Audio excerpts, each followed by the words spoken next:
मुअज़्ज़िज़ नाज़रीन इकराम, अस्सलाम वालेकुम। चंगेज़ खान तारीख़ के सफ़ात में दर्ज एक ऐसा नाम है जिससे शायद ही कोई ना वाकिफ़ हो। उनकी ज़ुल्म और बहादुरी की कहानियाँ दुनिया भर में मशहूर हैं। उनकी फ़ौजें जिस इलाके से गुज़रती थी अपने पीछे बर्बादी की दास्तान छोड़ जाती थीं। कहने को तो वो मंगोल हुक्मरान थे, लेकिन उन्होंने अपनी तलवार के ज़ोर पर एशिया के एक बड़े हिस्से पर कब्ज़ा कर लिया था। तारीख़ में इतने बड़े हिस्से पर आज तक किसी ने कब्ज़ा नहीं किया। दुनिया भर में जितने भी बड़े महाराजा, सुल्तान या बादशाह रहे, उनके मरने के बाद भी मकबरों की शक्ल में उनके निशान बाकी रहे। ये मकबरे शायद इसलिए तामीर किए गए क्योंकि वो चाहते थे कि लोग उन्हें हमेशा याद रखें। लेकिन हैरत की बात है कि चंगेज़ खान ने अपने लिए एक अजीब सी वसीयत की थी।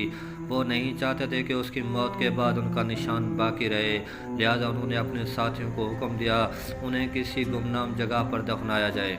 वसीयत के मुताबिक ऐसा ही किया गया। फौजियों ने उन्हें दफनाने के बाद उसकी कब्र पर तकरीबन 1000 घोड़ों को दौड़ाकर ज़मीन को इस तरह से बराबर कर दिया कि कब्र को कोई निशान बाकी ना रहे। मंगोलिया के रहने वाले चंगेज़ खान की मौत के बाद 8 सदियां गुजर चुकी हैं। इस ताल्लुक़ से कई मिशन चलाए गए, लेकिन उनकी कब्र का सुराग ना मिल सका। नेशनल जियोग्राफिक ने तो सैटेलाइट के ज़रिए उस कब्र तलाश करने की मुहिम शुरू की थी, जिसका नाम वैली ऑफ खान प्रोजेक्ट था। दिलचस्प बात यह है कि चंगेज़ खान की कब्र तलाश करने में गैर मुल्की लोगों की दिलचस्पी थी। मंगोलिया के लोग चंगेज़ खान की कब्र का पता लगाने में दिलचस्पी नहीं रखते।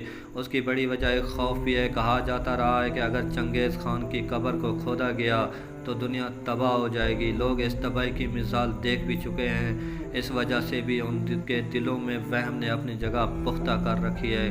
कहा जाता है कि 1941 में जब सोवियत यूनियन में 14वीं सदी के तुर्क मंगोल हुक्मरान तैमूरलैंग की कब्र को खोदा गया तो नाज़ी फौजियों ने सोवियत यूनियन को पीछे हटने पर मजबूर कर दिया। इस तरह रूस भी दूसरी आलमी जंग में शामिल हो गया था, इसलिए वो नहीं चाहते कि चंगेज़ खान की कब्र को भी खोला जाए। कुछ माहिरीन इसे चंगेज़ खान के लिए मंगोलियाई लोगों का एहतराम समझते हैं। उनके मुताबिक चूँकि चंगेज़ खान खुद नहीं चाहते थे कि उन्हें कोई याद रखे, लिहाजा लोग आज भी उसकी ख्वाहिश का एहतराम कर रहे हैं।